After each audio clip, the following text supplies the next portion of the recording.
오늘 전체 업무 보고는 국무조정실 및 10개 부처, 7개 청 및 1개 위원회가 오전, 오후로 3번에 걸쳐 진행합니다. 오늘 행사는 하나의 행사로 국민 의례는 한 번만 실시함을 알려드립니다. 나를 위한 안내 같은데. 오전 업무 보고는 나라의 평화, 국민의 자부심, 대체불가 대한민국이라는 슬로건 아래 외교부, 통일부, 국방부, 국가보훈부 및 3개 외청에서 업무 추진 계획을 대통령님께 보고드리겠습니다. 이번 업무 보고를 시작하기 앞서 대통령님의 모두 말씀이 있겠습니다. 네, 우리 사회자께서 제가 어제 실수한 걸 가지고 지금 미리 알려주는 것 같아요. 다시는 실수하지 말라고. 감사합니다. 자, 오늘 보고 업무 보고 첫 순서는 글로벌 외교안보 강국의 도약을 이끌어가는 외교부, 통일부, 국방부, 보훈부입니다. 지금은 국제질서의 격변기입니다. 그렇기 때문에 책임과 역할이 더욱 막중해진 부처들이 바로 이 4개 부처라고 생각됩니다. 우리 대한민국의 대도약 그리고 지속적인 성장, 거기다 국민들의 더 나은 삶을 위해서는 한반도의 평화와 안정이 가장 중요합니다. 우리가 가끔씩은 매우 중요한 문제인 안보 문제를 잊어버리는 경우가 많습니다. 너무 중요하기 때문에 잊어버리는 거죠.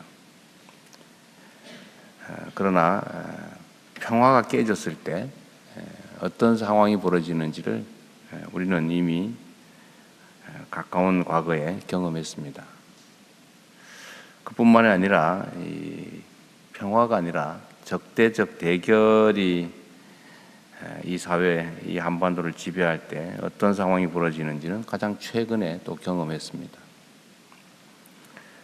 평화와 안정은 아무리 강조해도 지나치지 않습니다.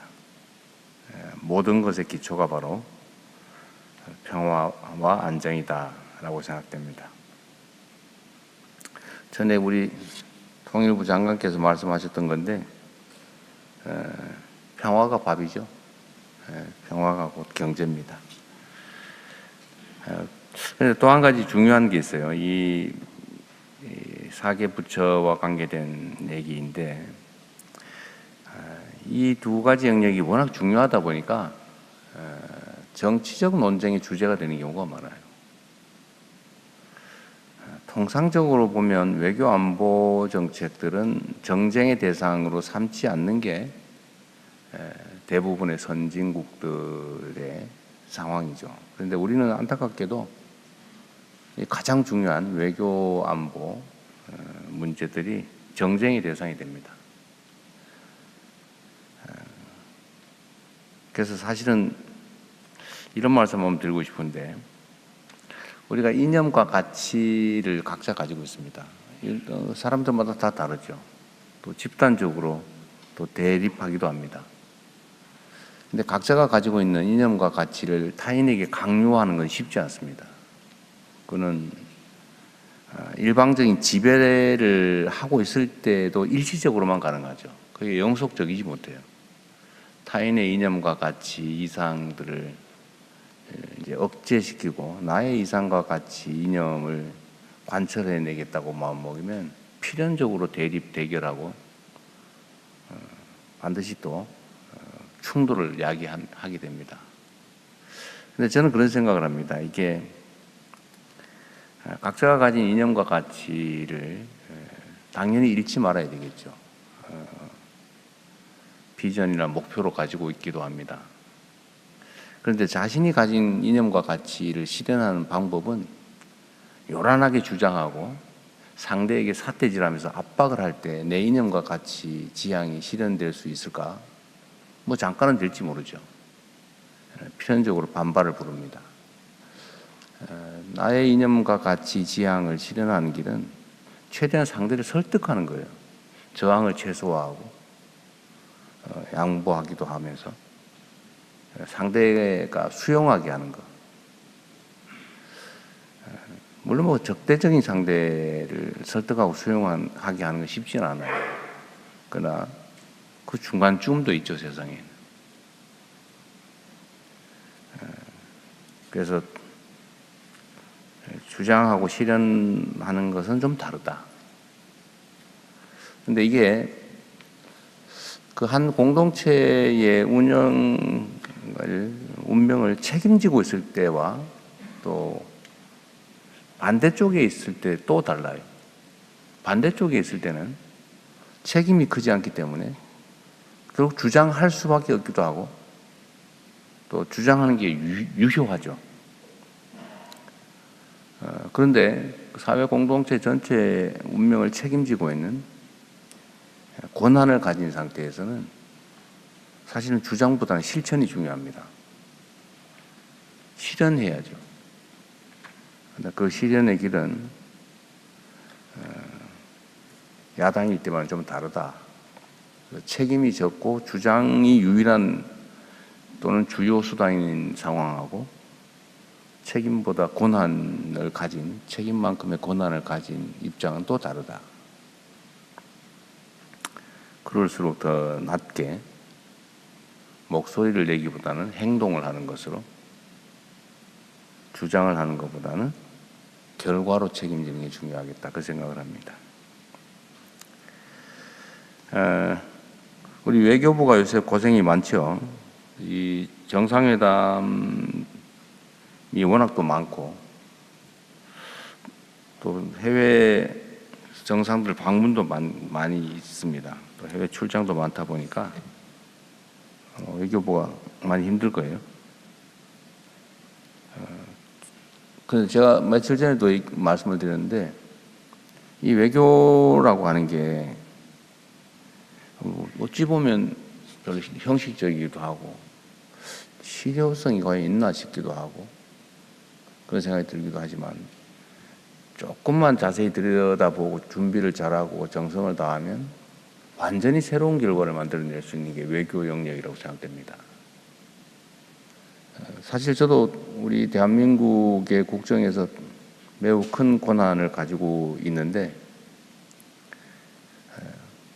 저의 예를 들면 민감한 문제에 대한 최종 판단은 아무래도 정서적인데 영향을 받지 않을 수가 없어요. 어느 국가와의 관계도 사실 그 정서적 공감이 크냐 적냐에 따라서 영향이 크죠. 그리고 우리는 개방형 통상국가라고 보통 스스로 자칭합니다. 개방형 통상국가가 우리의 길이죠. 대외적 교류 협력 없이 살아갈 수 없는 나라에 가깝습니다. 그런데 이게 외교 분야에서의 접촉이나 이런 것들이 임기 후반부에 가면 효율성이 많이 떨어지죠. 이번에 남미에 갔더니 그런 반응이 있다고 해요. 대한민국이 임기 초에 오네. 우리가 매우 중요하게 평가되나 봐 라는 생각을 한다고 해요. 사실 우리도 그러지 않습니까? 주요 국가하고 얼마나 빨리 통화하냐, 얼마나 빨리 만나느냐 이런 걸 가지고 무슨 경주하듯 하잖아요. 그래서 임기 초에 해야 이제 그 일을 기반으로 그 국가의 기업이나 또 그 국가와의 관계를 좀 강화할 기회가 커지는 것 같습니다. 그래서 임기 초에 많이 다니니까 우리 외교부에서 좀 이해를 좀 하십시오. 힘들죠, 솔직히. 웃기만 해. 답을 안 하는 거니까. 네. 답이 없는 게 답이죠. 네.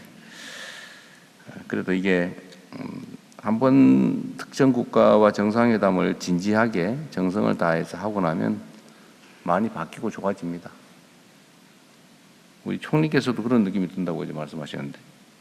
네, 제가 업체로부터도 많이 듣는 건데 중국 다녀오시면 중국 쪽의 통상 좋아지고 또 브라질 다녀오시니까 KBT 쪽에서 굉장히 반응이 좋습니다. 그래서 제가 정부에 와서 느낀 건 정부 대통령 움직이시고 하는 것이 먼저 길을 닦아주신다라는 걸 정말 잘 알게 됐습니다. 그래서 외교부는 좀 힘들더라도 좀 임기 초니까 좀 견뎌주고 임기 후반기에 되면 좀 널널해질 거예요.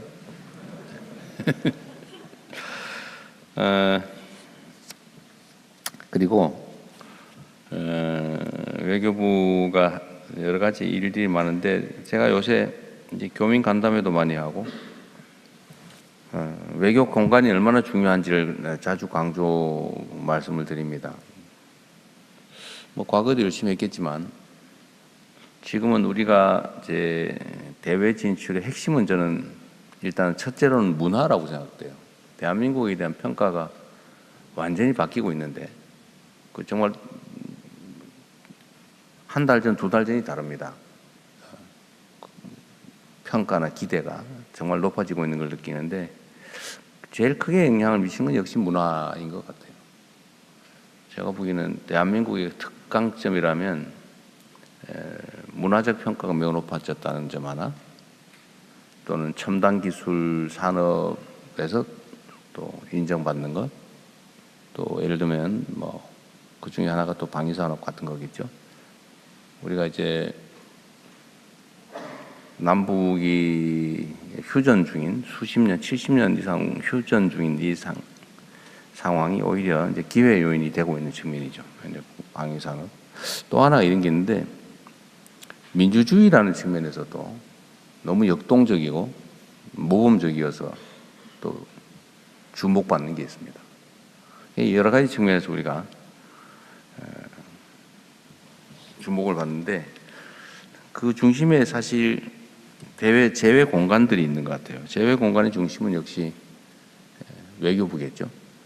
대사관, 영사관, 총영사관 이런데 여기가 지금까지도 많은 역할을 해왔지만 하여튼 문화 진출, 기업 진출의 교두보가 되어야 된다.